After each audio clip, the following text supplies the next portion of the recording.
octubre fue el mes más violento en 20 años, y entonces la estrategia de seguridad y el ejército que quiere que el Congreso le dé su nuevo mando, su nuevo código. Bueno, yo quiero decirles que hay un absoluto fracaso en este gobierno en la estrategia de seguridad pública. Lo que llamamos mando mixto, que la verdad no es como tal mando mixto, pero sí es un nuevo modelo de seguridad pública, una reforma policial, que fue la que aprobamos, una reforma constitucional acá en el Senado, y que ya tiene casi 2 años detenida en la Cámara de Diputados. Tenía ese propósito. Tenía el propósito de establecer una nueva forma de coordinación de las policías y procedimientos para poder enfrentar el estado de inseguridad pública que se vivía ya desde entonces. Así es que es un absoluto fracaso. Siempre ubicamos que la razón para detener ese proyecto, primero de reforma constitucional y después de un conjunto de reformas en leyes secundarias, era el dinero que costaba la implementación de ese modelo. Así es que finalmente concluye este gobierno su tiempo en el ejercicio del poder con el año más violento en la historia de en la historia reciente de nuestro país, que es desde el tiempo en que se miden estos asuntos. 2017, el año más violento, y entramos a un 2018, año electoral, en que esa condición de violencia puede aumentar y puede afectar las libertades políticas electorales en nuestro país. Hay el crimen organizado ya sin control, en una disputa por los territorios y en una creciente afirmación de que el cártel Jalisco Nueva Generación habría sido el cártel consentido en este gobierno, como lo han sido en otros gobiernos, otros cárteles, ¿sí?, del crimen organizado. Así es que es verdaderamente preocupante, tiene que ver con asuntos de intimidación social, ¿sí?, lo de que esto ocurra, y desde luego hablamos de un Estado fallido, un Estado rebasado por estas condiciones en todos sus niveles, y donde la corrupción ha sido imperante. El tema de ahora volver nuevamente a afirmar que es a través de la Ley de Seguridad Interior el método o el camino para poder devolver la seguridad pública es un error, es una falsedad, porque no se trata de meter más al Ejército y a la Marina en los asuntos de seguridad pública. Cualquier ley sobre seguridad interior que permita al Ejército y a la Marina involucrarse en asuntos de seguridad pública es violatoria de la Constitución. Recuerden que la Constitución establece que los asuntos de seguridad pública deberán estar encargados a instituciones civiles. Y esa es una expresión clarita. Parece que ese es el tercer párrafo del 21, ¿sí es así? 9º párrafo del 21 constitucional. Así es que está ahí. Entonces, cualquier ley que se pueda aprobar en esta materia es un asunto que va a ser violatorio de la Constitución. Y es un asunto que no ayuda y desde luego pone en condiciones al propio Ejército en esta ruta de desacreditación y de desgaste de una institución que todos debemos de cuidar. ¿Por qué no se habla de un nuevo modelo policial? ¿O qué? ¿Las instituciones civiles van a desaparecer? ¿Para qué servirían entonces las instituciones civiles como son las policías en los 3 órdenes de gobierno? No es posible eso. Es un error de gobierno terrible, terrible, que no, según los conocedores que han estado en el poder, también poner al Ejército en esa condición es tentar al Ejército sobre el poder civil, sobre el poder civil. es también ponerlo en esa ruta de estar involucrado en el poder civil, cuando hay una clara diferenciación entre lo que es el poder civil y lo que son los mandos militares.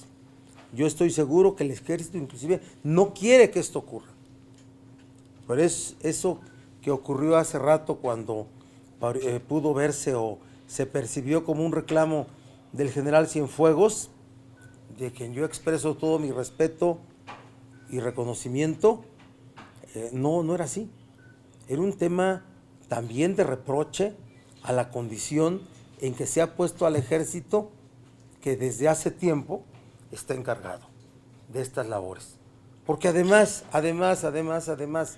¿acaso con esa ley el ejército va a poder tener atribuciones que hoy no tiene y que le van a permitir hacer investigaciones e involucrarse en la investigación penal, ¿sí? E inclusive poder pensar que ahorita hay condiciones en las cuales no se le ha permitido actuar plenamente? El ejército ha actuado plenamente. Fuera de la ley hace labores de investigación, fuera de la ley hace labores de inteligencia, fuera de la ley dice que se encuentra en el camino, pero ejecuta órdenes de aprehensión, ¿sí? Entonces, no es un reproche el que el general Cienfuegos le hacía al presidente Peña Nieto, es un asunto de la condición, fue un reproche también, lo que le decía Cienfuegos al presidente Peña Nieto, de la condición en que han puesto al ejército este gobierno y el gobierno de Felipe Calderón. Así te respondería. Gracias. Mi Víctor. Senador, yo le quería preguntar, ya pasa de un mes de la renuncia de Raúl Cervantes y no hay ningún avance que se conozca sobre el caso de Brecht. No se sabe de alguna solicitud de ejercicio de la acción penal que haya realizado la PGR al Poder Judicial. No se han transparentado las indagatorias, no ha caído nadie. Cuando lo que dijo Cervantes es que ya estaba concluida la carpeta de investigación. Yo hice ya sobre este tema varias afirmaciones y basadas en la simple especulación, algunas de ellas.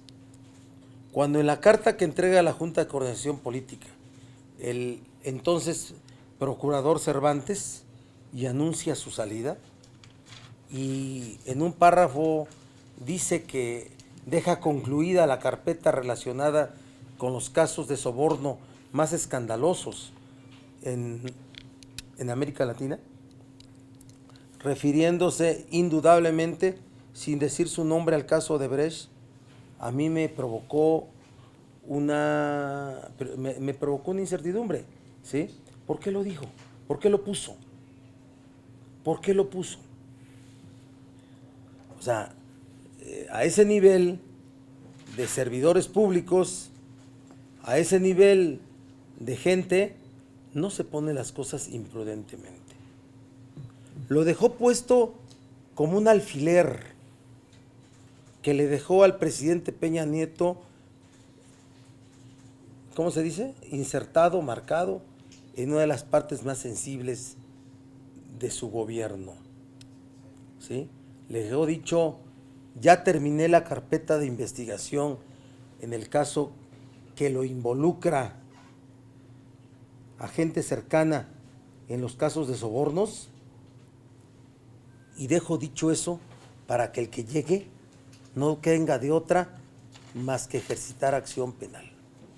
Así lo entendí yo y así se los dije ya a ustedes en más de una ocasión. Bueno, pues ya ocurrió lo que suponíamos, que a Raúl Cervantes, ¿sí?, su renuncia de Raúl Cervantes no fue voluntaria, se la pidieron. Y se la pidieron, entre otras cosas, yo veo dos, básicamente, por haber avanzado en el caso de Brecht, uno, y dos, porque lo vieron que no era el guerrero que ellos necesitan para convertirlo en fiscal general y que aguante la presión del que fuera un nuevo gobierno que no lo vea con las condiciones de autonomía y de independencia. Por eso andan buscando aquí en el Senado a quien releve en el cargo ya de fiscal general. Aquí andan buscando en el Senado a quien releve en el cargo de fiscal general a Raúl Cervantes. Seguramente estarán viendo a un abogado litigante que diga que tiene las agallas y la fuerza para enfrentarse a López Obrador. Seguramente, porque el tema de FEPADE está ligado con lo otro. Así de sencillo, está ligado. Quieren un antecedente para FEPADE en el que el designado titular de FEPADE no pueda ser un político panista o priista, y en el que ese impedimento que afecta a la objetividad e imparcialidad de ser un político panista o priista en la FEPADE sirva para que cuando se designe fiscal general también pueda ser un político panista o priista. Por eso lo necesitan. Por eso está a la vista que antes de que termine el año van a pelear porque haya un fiscal FEPADE, y al arranque del siguiente año puede ser inclusive en un extraordinario en enero quieran tener al fiscal general. ¿Bajo qué procedimiento? Pues que aprueben de aquí a que termine el año la ley de la Fiscalía General de la República, ¿sí? Para que en ese momento, no habiendo titular de la PGR, se abra el procedimiento por ausencia del fiscal general, se abre el procedimiento que prevé el artículo 102 constitucional, para que el Senado, a través de una convocatoria, integre una lista de 10, se la envía al Ejecutivo, el Ejecutivo forme una terna y nos la regrese para votar. Yo quiero decirles, ya me metí a otro tema, entonces sí te contesté el tema de cómo veo el tema de Odebrecht. ¿Pero ustedes qué pedirían? Nosotros, ¿Ya se solicita el ejercicio de la acción penal? Claro que sí, que ya se haga ejercicio de la acción penal, porque nuevamente la sospecha de la impunidad a favor de políticos involucrados, no solamente en la campaña, sobre dinero ilícito en la campaña de 2012, sino antes y después, porque Odebrecht ha estado haciendo negocios antes y después, pueda darse a conocer, porque es una vergüenza que solo en México no hay consignados, no hay procesados, y en América Latina ya han caído gobiernos, ya han caído altos funcionarios de los gobiernos donde Odebrecht, donde el gigante brasileño ha sido beneficiado con contratos. Ande, querían guamazos, órale. Ya, se les acabó del Universal. ¿Qué dice al respecto? No, al respecto de Odebrecht, pues estamos esperando. No, de todo. De la presentación ayer del licenciado López Obrador, que se destacó mucho dos aspectos, que le levanta el brazo a la señora Sheinbaum y la expresión del señor que dice que hagan a un lado mezquindades. ¿Qué nos comenta usted? Bueno, yo creo que le levantó el brazo a Claudia Sheinbaum como coordinadora de organización en la Ciudad de México. Sí. Ay, por favor. Bueno, no hay campañas hoy. ¿Cómo puede alzarle la voz en otra condición más que como coordinadora de organización en la Ciudad de México? Una buena noticia es que Ricardo Monreal se queda en Morena, no le hace el juego a los adversarios de la transformación del país, del cambio verdadero, y se queda en Morena ayudando y contribuyendo a este esfuerzo en el que está participando la gran mayoría del pueblo de México. Esa es para mí la interpretación. Ya las consecuencias de que sea coordinadora de organización, una vez que los plazos electorales lleguen, será otra. ¿Sí? Pero el mensaje político El mensaje, de la mano no el, es mensa de un cargo. el mensaje político es de un nombramiento y de un personaje y el reconocimiento a su labor que ha tenido en todo en este movimiento coyuntural. Y el otro tema, el tema de la mezquindad, mira, yo veo que los eventos, cómo se desarrolla el Consejo Nacional, el Congreso Nacional de Morena, es el único partido que tiene un acuerdo muy amplio de hoy hacer a un lado las pequeñas diferencias y poner enfrente el propósito que es lo que va a pasar en el 2018. Yo que vengo de una formación política del asambleísmo a salvaje, que es lo que se convirtió el PRD, en un asambleísmo salvaje por intereses, no por convicciones, ni por principios, no un debate de principios ni de convicciones, sino de intereses. Ver que un partido tan vivo como es Morena, tan vivo, tan militante, pueda deshogar así sus temas, me parece sorprendente. Ayer el evento fue la presentación del Plan Alternativo de Nación 2018-2024, que son documentos que son verdaderos documentos de estudio, verdaderos documentos de estudio. Y entonces se va a someter a la consideración de mucha gente para poder enriquecerlos, pero la forma como se desahogan los eventos es de una enorme disciplina que representa que va a haber un esfuerzo colectivo muy fuerte, con mucha convicción, para hacer a un lado cualquier división que se pueda presentar. Hola, senador, ¿cómo ves los tiempos del PRI? En otras épocas ya había candidatos. ¿Cómo los ve? ¿Y a mí qué me importa el PRI? ¿O no van a competir contra él? No, mira, lo que quiero decir es que, de verdad, deberíamos sentirnos todos los ciudadanos, y no hablo de pertenecer a un partido, ofendidos de que el tapadismo vuelva a ser el procedimiento de un partido político en el poder. De otra vez el silencio del poder, ¿sí? Las reglas del presidencialismo provocan la duda, la incertidumbre. ¿Qué me importa lo que el PRI, lo que Peña decida? Esa es una frase de respuesta, es una frase alegórica, ¿sí? Pero de verdad, los mismos procedimientos. ¿Quién será? ¿Osorio? ¿Mid? ¿Aurelio? ¿Quién? ¿Cómo despertó hoy el presidente? ¿Qué señales dijo? ¿A quién saludó más? ¿Saben qué? Que pongan al que quieran. Va a ir a tercer lugar el PRI. Va a ir a tercer lugar el PRI. Es una forma de responder, no creas que estoy queriendo inclusive burlarme de la pregunta, no, es una, yo así lo hice en una cápsula. ¿Y qué me importa lo que Peña Nieto decía? Porque es una forma de reaccionar.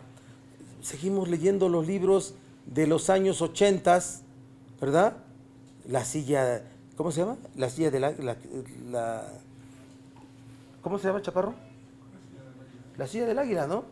Y muchos otros que se hicieron en esa época para dilucidar cómo se resolvía la sucesión presidencial en el PRI. Y que si los factores de poder, y que si no sé qué, y que si lo trató, y que si le dijo, y que si la noche anterior pasó esto, y que puras mamarrachadas eran.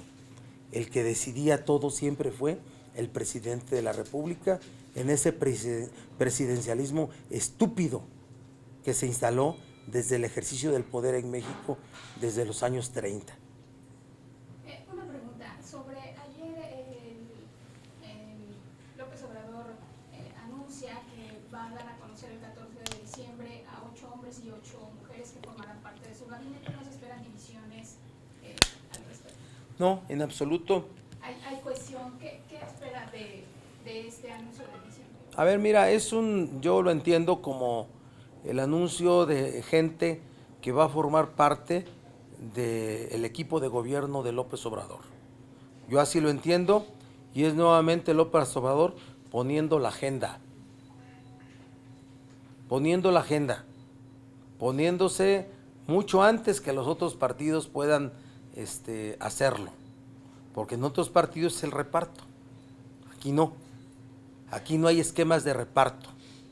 Aquí seguramente propondrá a 8 mujeres y 8 hombres de alto perfil, con una enorme capacidad de ser parte de un gobierno de la transformación, pero les pone, se va 5 pasos adelante o más. Cuando los partidos políticos, otros, no hayan definido ni a sus candidatos, el Frente siga haciendo procedimientos para poner a Ricardo Anaya, y en el que haya gente como Moreno Valle, que después de ser un delincuente en toda la extensión de la palabra, quiera ser presidente de México. ¿Cómo es posible que alguien cometió tantos delitos en su administración, ¿sí?, piense o aspire a ser presidente de México? Eso solamente pasa en México. Así de sencillo. O Miguel Ángel Mancera, ¿no?, en esa ruta que tiene como encargo del propio gobierno, como caballo de Troya ya dentro de su frente. Así es, ¿sí? El gobierno tiene encargado a 2 perradistas para impedir que haya coalición o frente, que por cierto hasta les aplaudo un poquito, ¿sí?, a Miguel Ángel Mancera y a Héctor Bautista. ¿Y qué piensan acerca de esta reunión que tuvieron Miguel Ángel Mancera, Margarita Nájera? Bueno, pues ellos se pueden reunir cuantas veces que sea necesario. Yo no veo a Margarita Zavala teniendo alguna razón para estar ahí sentada. Ella ya se fue del PAN, ya está buscando ser independiente. ¿Qué está haciendo ahí? Yo me pregunto. De los otros 2 puedo pensar cualquier cosa. Dice un politólogo intelectual ayer en un programa, pues era un trío de ardidos, ¿sí?, que están queriendo resistir la arbitrariedad de Ricardo Anaya y de Alejandra Barrales y de Dante Delgado. Están pasando las cosas como las vimos muchos y que yo se las conté, ¿verdad, Claudia? ¿Sí o no? Te la conté. Sí. ¿Sí? Así de sencillo. Yo un día le dije a Miguel Ángel Mancera, cuando quería poner de candidata de presidenta nacional del PRD Alejandra Barrales, en su oficina, delante de los dirigentes del PRD, de todo ese bloque, los únicos que no estaban eran los chuchos, pero estaba Héctor Bautista, estaba René Bejarano, estaba Héctor Serrano, estaban varios, ¿sí? Y le dije, yo no voy a apoyar el proyecto de Alejandra Barrales, porque Alejandra Barrales de presidenta va a ser la principal impulsora de un acuerdo con el PAN, en el que el candidato a presidente lo ponga el PAN y ella sea la candidata a jefa de gobierno. Hoy el Frente representa el proyecto de Alejandra Barrales. Hoy el Frente para Mancera representa la traición de Alejandra Barrales. La traición de Alejandra Barrales. Así es simple. Yo se los dije. ¿No es así? Dilo sí, por favor. Sí, por favor. Oigan, ¿y entonces cómo queda lo del caballo de Troya? ¿Cómo que? Alejandra Barrales traiciona a Mancera. Mancera también es... Sí, miren, la relación entre Mancera y el gobierno es muy fuerte. O sea, Mancera y Bautista. Son los encargados por el gobierno para tratar de impedir al Frente. Se constituya formalmente el Frente. Así es. ¿Qué ganas? Sí, bueno, pues, su relación, cuidar su relación con el gobierno. Pero a veces es cosa de ellas, ¿eh? Por cierto, no, para nada. En sus perspectivas el Frente no va. No sabe. No, bueno, hay muchos intereses cruzados, Juan. Sí, claro. Muchos intereses. Unos dentro del PRD quieren que no vaya y otros que sí vaya. ¿Sí me explicó? Así de sencillo. O sea, yo estoy diciendo lo que yo sé. Y lo que yo sé y lo vi que venía desde el principio. O sea, a Mancera le conviene que no vaya al frente porque No lo sé. natural Mira, es yo Verde. creo que les encargaron. Ya yo no sé si le conviene o no le conviene, pero les encargaron. ¿Sí? Les encargaron que no haya frente. Así de sencillo. Y yo feliz, yo viendo que las cosas como están allá adentro, encontradas por intereses, solo por intereses. No hay ninguna convicción en juego. No la hay. No hay proyecto. No hay convicción. ¿Sí? Que el cambio, dice Moreno Valle diciendo que quiere ver que hay un cambio de régimen. ¿Se imaginan? En Puebla cómo tiene instalado un poder absolutista, autoritario, corrupto, y dice que haya cambio de régimen. Qué bárbaro.